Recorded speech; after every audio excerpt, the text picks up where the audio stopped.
this is CapCAN Knows, the official podcast of the Capital Area College Access Network. We are excited to engage the community in conversations about college access.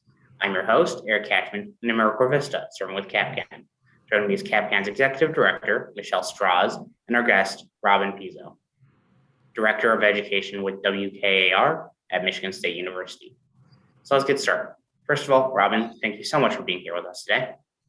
Thank you for having me. I'm so thrilled. I looked over your previous guest and I'm so proud to be among them now. It's wonderful to be able to do this with CapCAN. Thank you. We're excited too, Robin, so thanks. Glad to have you.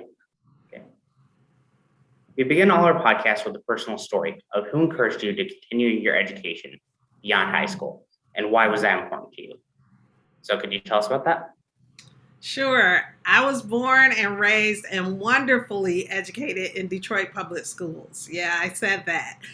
From kindergarten all the way through high school, I even received my bachelor's and my master's in higher education institutions located in Detroit. All of my educators expected nothing less than a college degree for me and my classmates.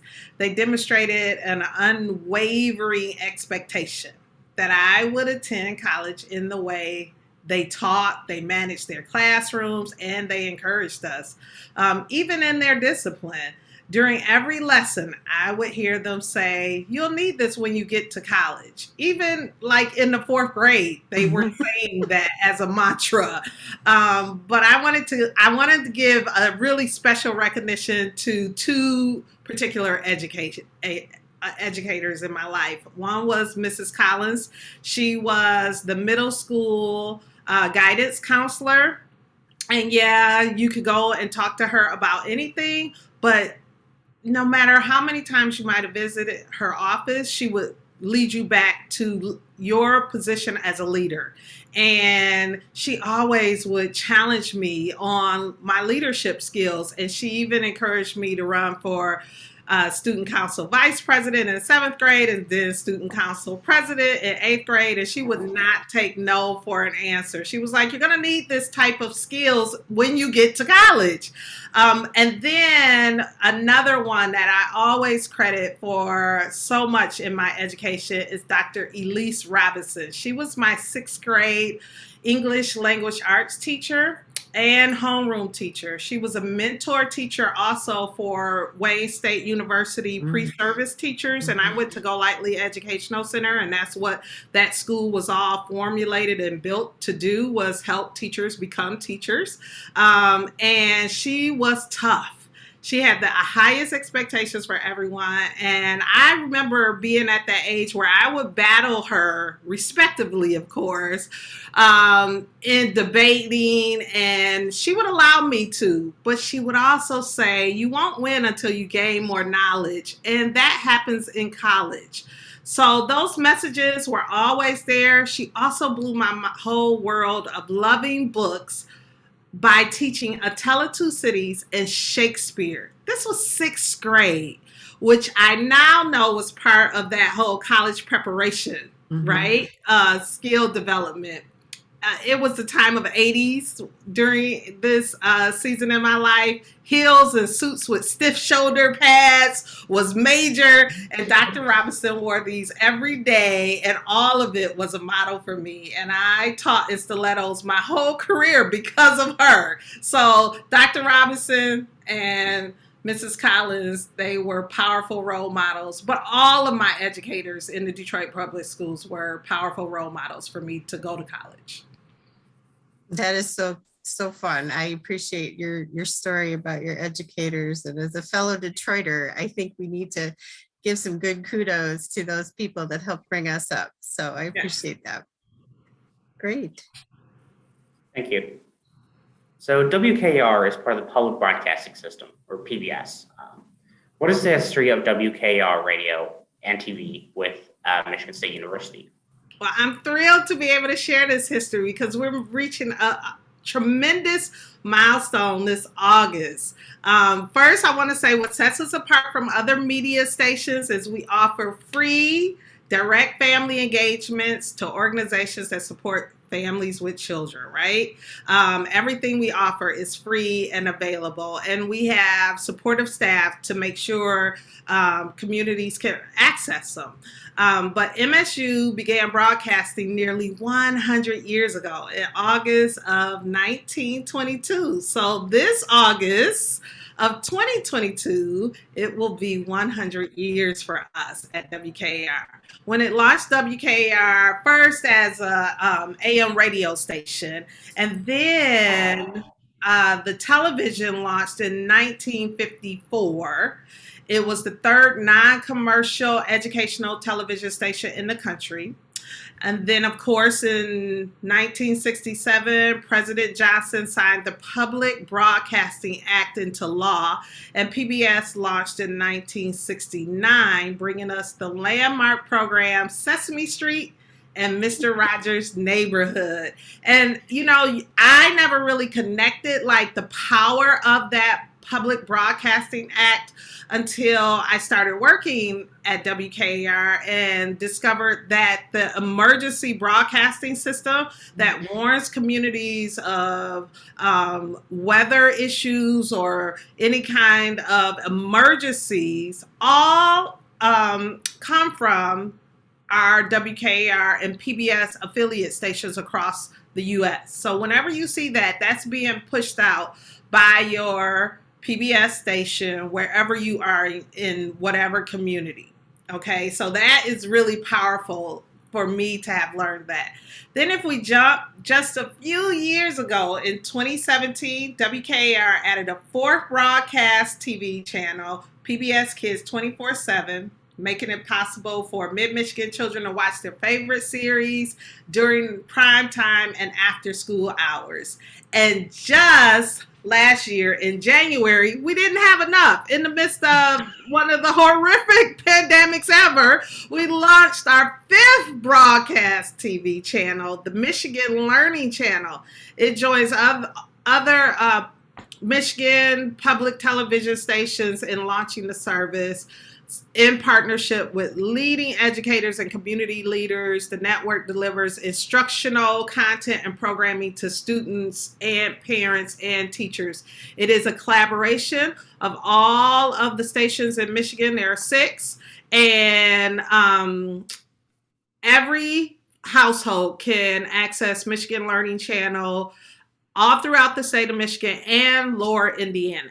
So now Indiana is also a partner. Great. Well, thank you. So I know I am a lifetime user of PBS, grew up, of course, on Sesame Street, Mr. Rogers, the electric company, all of those great things. Yes. But in my previous professional life, I was on the Ready to Learn Advisory Committee at WKAR. So that's how I got to learn and really fall in love with all of the educational programming that you do there. So tell us a little bit about the current educational focus and programming at WKAR beyond what you talked about with the channels, because I know there's a lot more that you do out in the community. Yes. Well, first I want to say a special shout out to Beanie Tombert, right? Mm-hmm. Because that's who you were on that committee with. Beanie was really a pivotal, powerful influence in WKAR establishing a robust education program and resource for the community in mid-Michigan. And so when we think about that, we have so much to offer. We are truly the little engine that could. We just keep chugging along, and picking up new innovative ways to reach families and reach our youngest learners. So our target audience is birth to age 8 because we are a PBS affiliate station. Therefore, I lead a team with a mission to provide multimedia resources that will assist children in reaching their highest potential and supports for parents and caregivers that will continue to empower them and build confidence in their ability to be their child's most important teacher. A few ways we focus this intent is with the weekly family newsletter, and my favorite, Mrs. Pizzo's FAQ blog, a shameless plug, that responds to questions from educators and parents about child social, emotional, and academic growth and development. I just got finished reviewing this week's, and of course, we're speaking about Dr. King and the power of hope.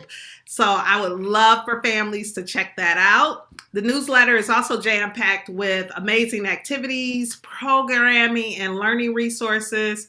And when curating, I sometimes highlight a PBS beloved children's show like Sesame Street or Molly of Denali or Wild Kratts, which is a fan favorite.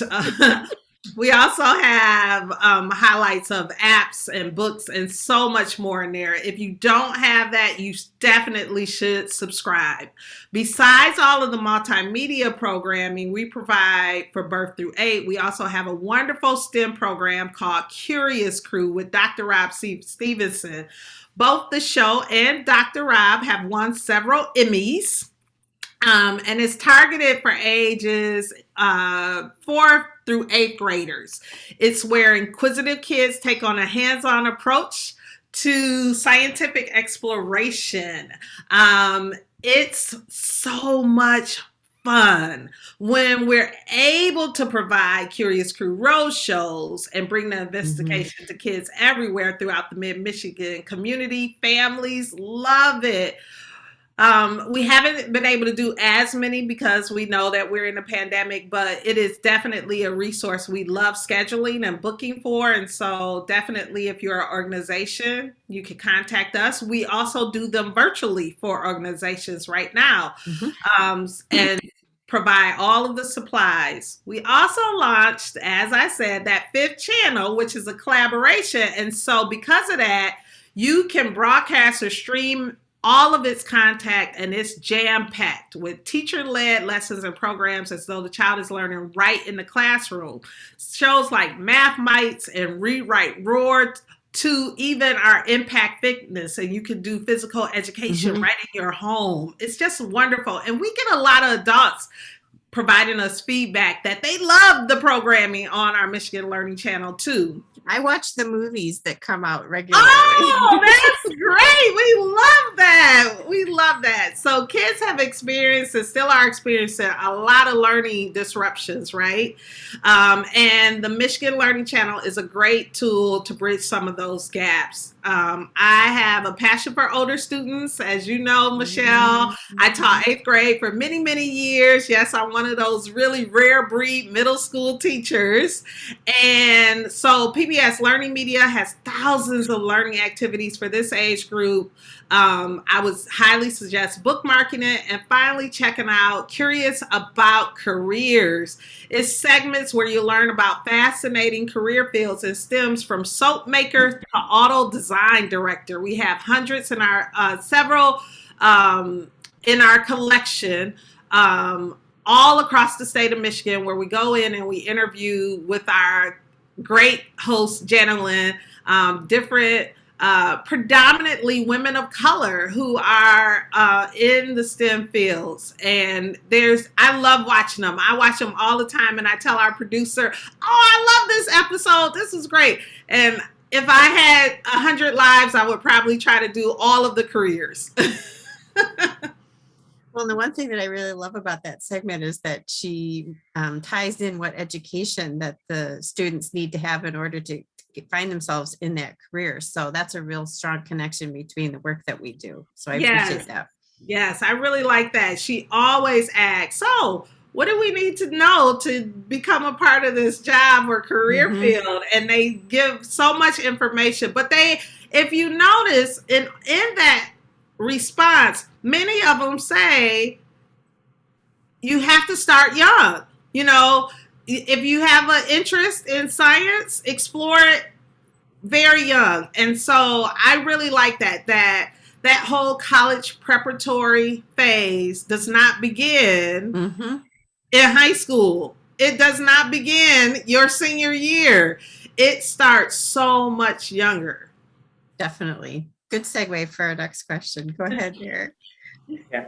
So what are something that parents can do at home to support their child's education? Obviously, with the pandemic, everything's being disrupted a bit. And what resources does WKAR offer?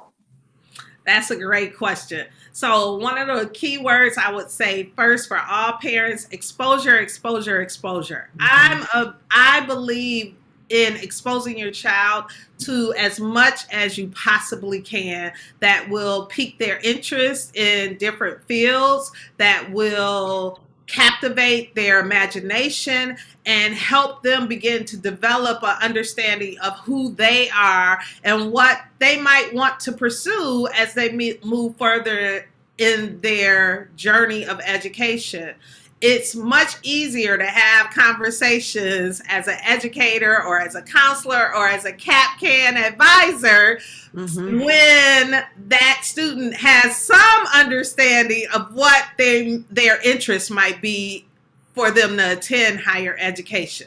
Now, on the WKAR side, I want to make sure everyone remembers everything is free. So, including our apps, PBS Kids 24/7, and the Michigan Learning Channel.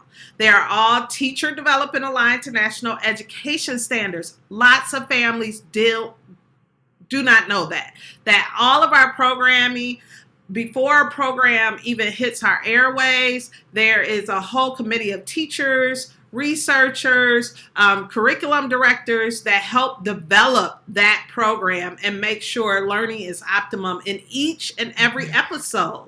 So we're a trusted resource. We're commercial free. And yes, we have sponsors, but believe me, there's a difference. I just sat around in that holiday break and watched some of those other kid channels, and I was amazed at how little show you receive, but a whole lot of buy this. And I thought, wow, this would be overwhelming for me as a parent to try to navigate my kid not wanting to ask for all of these items. So that's another really great benefit for PBS Kids.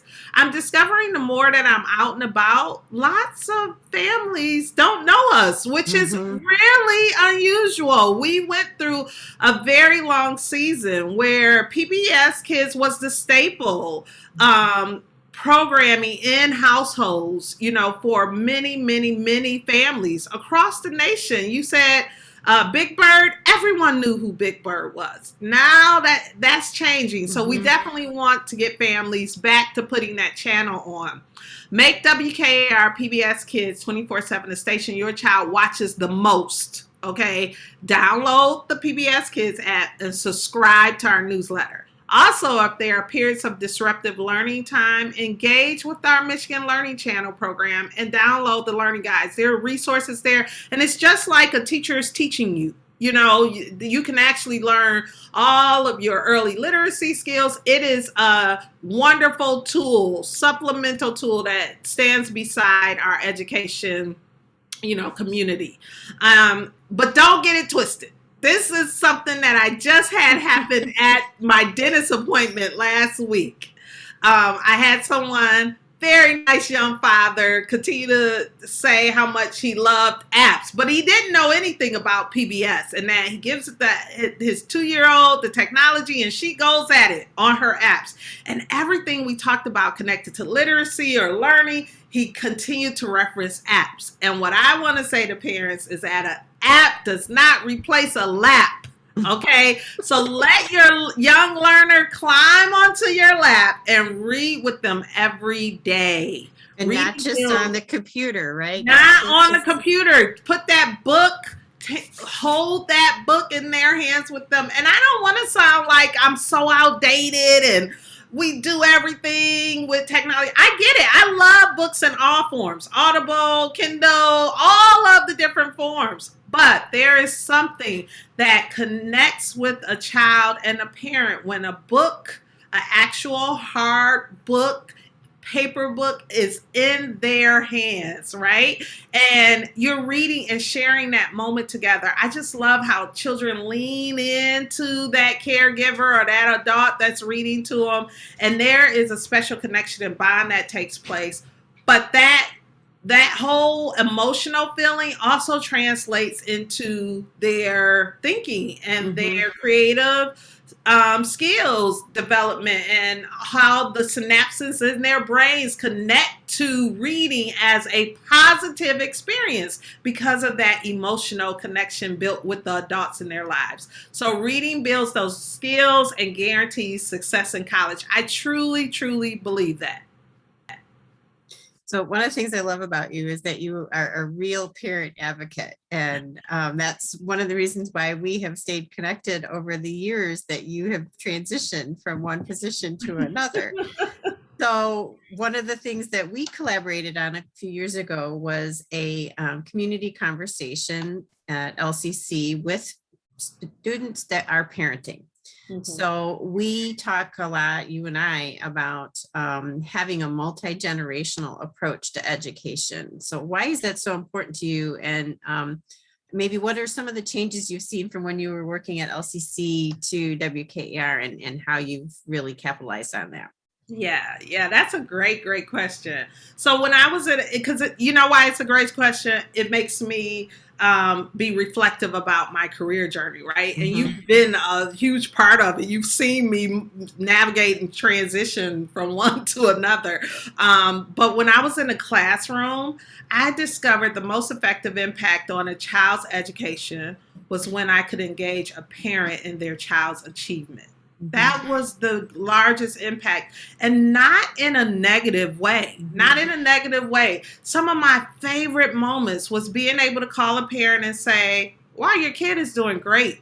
And I just really wanted to say thank you for supporting me and making sure they got here on time, or their homework is completed, or you challenged them to do better on their assignment, or they revised that paper for the 15th time for you. I really appreciate that, because those are all the skills that it takes to matriculate right into that college level. But I also recognize that the classroom just wasn't enough for me to have the large level of impacts I needed with parents, and which led me to my position with LCC, and working with student parents there, and then on to WKAR. So that connection with parents oftentimes meant coming alongside them with supports that would alleviate some of the barriers that created stressors, right? Be it basic needs or curriculum nights where you explained exactly what children needed to know and learn to be able to move forward academically, or even a discussion about books and how to select books and what books should be available. I have that conversation still to this day constantly when parents want to say, no, that book isn't, you can't read that book yet because it's too much for you, or it's too advanced for you. And I'm always saying, well, it would be great for you to read it with them. I was reading to my boys until they were in 9th grade. Yes, sitting down with them and actually reading books with them. So having those discussions were really important to support student parents. That adult generation creates such a positive impact for children when they are engaged. And if you can be someone who can build a bridge toward that engagement, I think that's critical in helping our children move forward. This is ultimately where Mrs. Pizzo's FAQ came from, was I would receive a lot of questions from educators and parents, and I would say, wow, I'm sure if they had this question, a lot more people have this question, a lot more families, caregivers have this question. And so that's how that whole blog started. I will say that the transition from LCC, so at LCC, I was able to manage like a $3 million grant to help support with childcare, high quality childcare, and, workshops to help parents who were students continue to move through their programs successfully. But there's nothing about nothing compared to the amazing arm of PBS and NPR. I mean, we're America's classroom, and we have 100 years. You know, WKAR has 100 years of doing this work, and PBS has 50 years, and their reach is broad and extensive. We have a network all across the nation that we can tap into when it comes to learning and all of the resources, and that the whole mission is to help children reach their highest potential of that organization. That's just incredible for me, just absolutely incredible for me. And so it means that I have greater impact in the work that I'm able to do concerning families and children. I'm able to reach so many more and continue to encourage and build confidence. And, you know, I try not to be a sage on the stage, sort of preaching this truth, but just come on. I'm a parent too, and I'm most of the time banging my head on the table like, what do I do? So it's like we get to come alongside each other and just support each other and be each other's social capacity to get the work done for our children to be the best that they can be and to achieve all that they can achieve. Because I truly believe that is every parent's desire. Mm-hmm. Totally. I love the social capacity piece. So playing off that for a second, you mentioned childcare, you mentioned basic needs, obviously education. So what are some of the solutions that you think our community should really explore to help parents complete their education? I think we need to make a concerted, intentional effort to open up the doors of all of our colleges so that families totally feel welcome. I think earlier you had sent me some questions, and one of them really talked about those barriers, right? Mm-hmm. And you mentioned some of those, and it's a heart-wrenching question when we think about the challenges. And to be really honest, we as average middle-class professionals take most of these challenges for granted, right? Mm-hmm. Challenges such as childcare, transportation, it is just unreal to me that we struggle as much as we do with just moving people from one place to another. You know, we're motor city girls. Yep, and we rely on that car. Yes, we rely heavily on that car. But I also traverse the city of Detroit on a bus every morning. Then the people mover came, and that was major. I just think transportation being a barrier is just awful. And then there are, of course, learning gaps. We're going to experience a lot more of those learning gaps as we see this pandemic continue to disrupt where our children are able to consistently, regularly get the education they need, not just because of maybe what they're experiencing with contact or close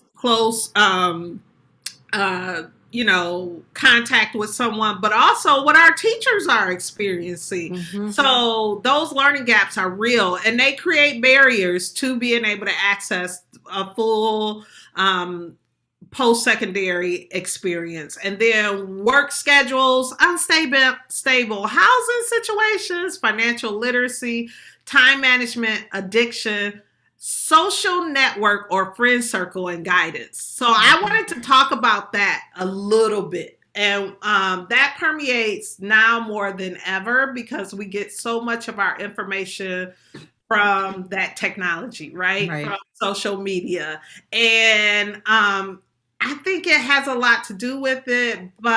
And again, I'm not trying to sound like an old fogey, and I love social media, but it really isn't the place to advise your dreams.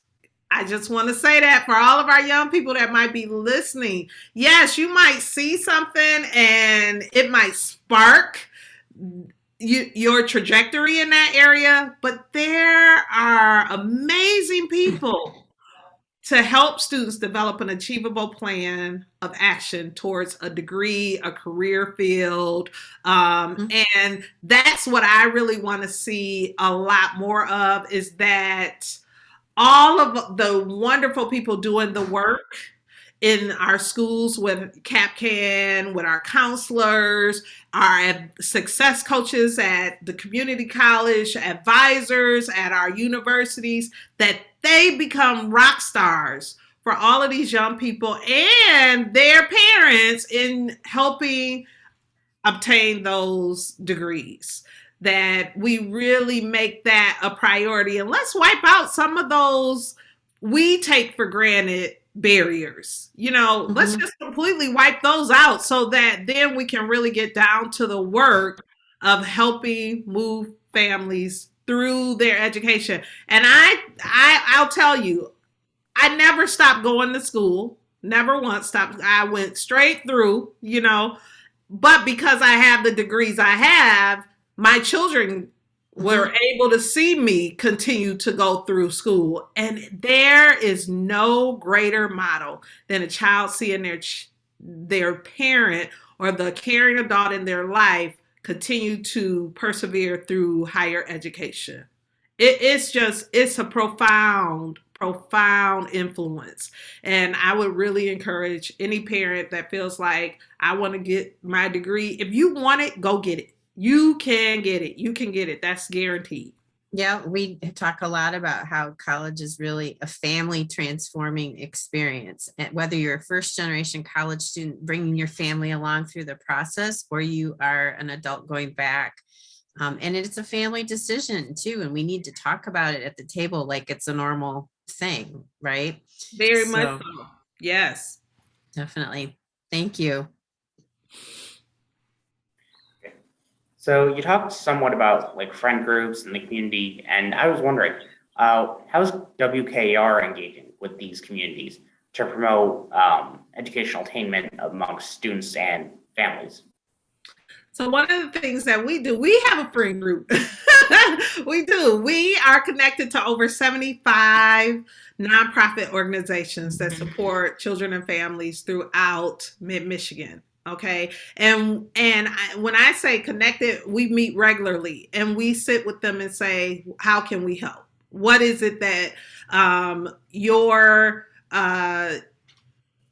participants, your families need that we can sort of support with in order to close achievement gaps? For an example, Ingham Great Start to Collaborative, they needed a lot of support with making sure families understood the power and the positive impacts of preschool. And so on the blog and within our newsletter, we just pounded a whole series out of why preschool is important, what does preschool look like, because there's so many myths about education from preschool all the way through college. There are so many misunderstandings about what quality education is and why it's important and how important it is. And so we definitely come alongside a lot of our friends and help flood media with information that is factual, right? And that is also attainable, because sometimes you get information about education or anything that you may not understand. So we try to make it where it is definitely accessible for our families to be able to understand. But another thing is WKAR is licensed by Michigan State University, and it's located in the Communication Arts and Sciences colleges on Michigan State's beautiful campus. So we work very closely with the university to support college matriculation. We engage with several college access communities. Like I said before, the Lansing Promise is another one, Ingham Great Start Collaborative, Eaton Risa, because we believe college matriculation begins with early learning skill development. We have a ton of education programming and engagements, both virtually and directly when safe. And we also offer documentaries and discussions about obtaining higher education or even the foundational learning skills, such as our recently produced Right to Read documentary. Mhm. One of my favorite responsibilities also is providing books to organizations that support families with children. And to date, since I have been director of education, we provided over 25,000 highly engaging new books to children from birth to young adult. Yes, I have a whole mysterious book layer that I love. Seen it. That has a ton of books and ton of young adult books. I curate them. I work tirelessly outside of work to figure out what young people are reading, what's hot and what's new, but also what is diverse and inclusive and innovative. And so I love doing that part of my job. And it's the best feeling to see young people and children walk from my table with the book they've chosen, and it's open and they're reading before they can even leave the table. Smiles all around. So we do that deep dive partnership work. I don't like to be a parachute educator where you parachute in all of these supports and resources and then you parachute away and they never see you again. No, we're going to walk with you a long time. I'm going to be beside you and you're going to be on my mind at 3:00 in the morning, that organization, while they're trying to develop this. How can we support them at WKAR? What resources, what programmings, what learning tools can we offer them? And then how can we bring everyone together to continue to meet as many families right where they are as we can, using the power of Michigan State University. So. I just love that you sort of exude the planting the seeds for a college-going community, a college-going culture in your family, and certainly a college-going culture amongst our educational partners. So one of the things that you and I talked about when we meet socially is our families, of course. And you are a parent of current college students and a soon-to-be college student. So I guess as we start to wrap up, what are some of your words of wisdom nuggets for parents about parenting a future college student? All right. So I'm on kid number 3 in college, and 2 are in college at the same time, which is extremely daunting. So I had a kid go to college in New York, a kid that's in college in Tennessee right now, and a kid at a HBCU, and a kid that's right here at Siena Heights, and one soon coming, so it is a lot. So with parents, I'm going to tell you, fill out the FAFSA. Fill out the FAFSA. I know Michelle's like, I didn't plant her to say this, but I'm telling you, fill out the FAFSA. Get help as soon as possible with it. Get it filled out. CapCAN navigators are great support with this. I've sent families her way, but it is the best access to understand the financial responsibility of college, also to access financial grants and scholarships. And right now it's a great time. There is a lot of funding coming our way for students. So that's wonderful. Get it filled out. Expect it to be frustrating. And you'll get through the application anyway, because it will provide access to tons of financial resources. It's going to be frustrating. It's something new. It feels like tax time. Just know that and then power through. Build your social capacity and connect with other parents who have supported their children through college. That network is invaluable when it comes to navigating the college years. Plus, when your young adult is feeling themselves, you'll have someone to talk it out with and know that they'll be okay.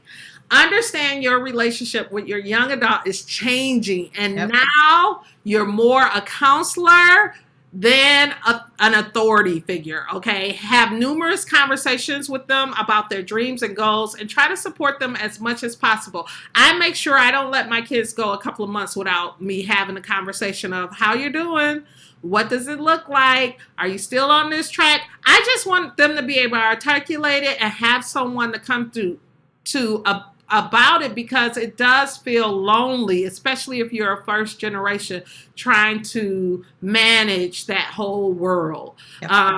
So they'll discover their own path, and in that, be a constant cheerleader. College requires a lot of patience, delayed gratification, so it helps to hear you're doing great. And I know you can make it. And I think for many who are first generation, there's a lot of pressure about earning a large amount of money because you've earned a degree. But what I tell my children is the degree is about opportunity. That paper opens doors that will take you where you want to go, and many places you may have never even thought about going. It's like a magic key for me, and I'm amazed by what I've been able to accomplish because of my degrees. Not to mention, the mind is an incredible tool, and what better way to keep it sharp than by learning? I was an educator. We don't make money, but I would not have traded in this degree to become an educator for anything in the world. So just understand that it really is about opportunity and doors being available to you. Robin, I want to know how I can still nominate you to be Teacher of the Year. I really